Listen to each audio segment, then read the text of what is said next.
इस दिशा में आगरा में डॉक्टर भीमराव विश्वविद्यालय परिसर में स्थापित ये जो कम्युनिटी रेडियो है, इसके द्वारा उल्लेखनीय कार्य किया जा रहा है, अच्छा कार्य किया जा रहा है, प्रचार प्रसार किया जा रहा है। इस प्रकार के माध्यमों से हम अपनी बात और सरकार की जो नीति है कि बुजुर्गों का हो सम्मान और उनका रखा जाए ध्यान, तो ये जो नीति है हमारी, ये घर घर तक पहुंचे और हर व्यक्ति के हृदय में पहुंचे।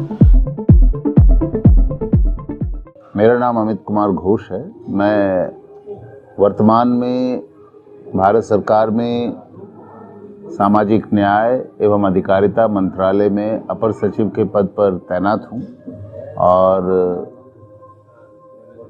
हम लोग पूरे देश में एक अभियान चला रहे हैं जिसका नाम है हमारे बुजुर्ग हमारे अभियान। ये हमारी एक योजना है, अटल वयो अभ्युदय योजना, और इस योजना के माध्यम से हम जो हमारे बुजुर्ग लोग हैं, जो हमारे वृद्ध लोग हैं, उनके लिए हम ये प्रोग्राम चलाते हैं। इस समय पूरे भारतवर्ष में करीब 13% आबादी जो है वो वृद्ध हो चुकी है और ऐसा अनुमान लगाया जाता है कि 2030 और 2032 के मध्य में इस पीरियड में हमारे देश में करीब हर 5वां व्यक्ति वृद्ध होगा।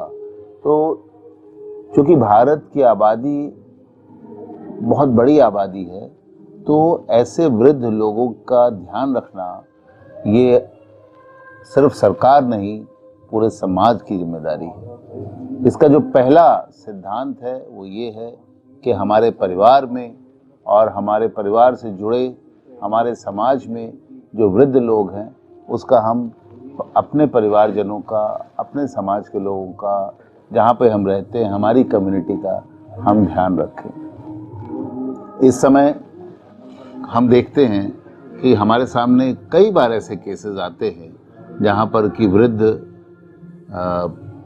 हस्बैंड वाइफ या अकेले एक पार्टनर के जाने के बाद, पति या पत्नी के जाने के बाद व्यक्ति अकेला हो रहा है क्योंकि बच्चे कामकाज के लिए देश के दूसरे कोने में या विदेश में, दुनिया के किसी कोने में चले जाते हैं, बस जाते हैं, और पीछे से ऐसे वृद्ध लोगों को, ऐसे बुजुर्गों को देखने वाला, केयर करने वाला कोई नहीं है। हमारे मंत्रालय का हम एक और प्रोग्राम हमने चलाया है, PM स्पेशल, और इसमें हम अपने प्रधानमंत्री जी से प्रेरणा लेकर के ऐसे लोगों की ट्रेनिंग करते हैं जो हमारे बुजुर्गों का केयर कर सके। तो एल्डरली केयर, वृद्ध लोगों का केयर जो है, ये हमारे लिए एक बहुत महत्वपूर्ण कार्यक्रम है। इस कार्यक्रम में हमें स्वयं सेवकों की, वॉलंटियर्स की, निस्वार्थ सेवा करने वालों की, सिविल सेक्टर के, सिविल सोसाइटी के, NGOs की, उसमें काम करने वाले लोगों की नितांत आवश्यकता है। जब इतनी बड़ी आबादी हमारी बुजुर्ग होती जा रही है, तो ये हमारे लिए संभव नहीं है कि हमारा जो सिर्फ सरकारी तंत्र उनका केयर कर सके।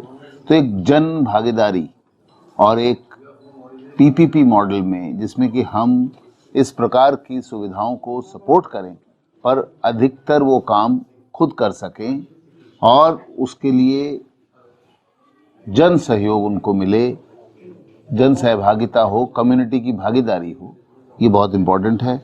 इस दिशा में आगरा में डॉक्टर भीमराव विश्वविद्यालय परिसर में स्थापित ये जो कम्युनिटी रेडियो है, इसके द्वारा उल्लेखनीय कार्य किया जा रहा है, अच्छा कार्य किया जा रहा है, प्रचार प्रसार किया जा रहा है। इस प्रकार के माध्यमों से हम अपनी बात और सरकार की जो नीति है कि बुजुर्गों का हो सम्मान और उनका रखा जाए ध्यान, तो ये जो नीति है हमारी, ये घर घर तक पहुँचे और हर व्यक्ति के हृदय में पहुँचे। इस प्रयास में community radio doctor Bhimrao Ambedkar विश्वविद्यालय आगरा के द्वारा सराहनीय प्रयास किया जा रहा है। मैं उनको बधाई देता हूँ। मैं चाहता हूँ कि अपने कार्य को वो और अच्छे तरीके से करते हुए और आगे बढ़ें और समाज के हर कोने तक कम्युनिटी रेडियो के माध्यम से अपनी बात ले जाएं। मैं कम्युनिटी रेडियो और उनकी पूरी टीम को अपनी ओर से हार्दिक बधाई देता हूं।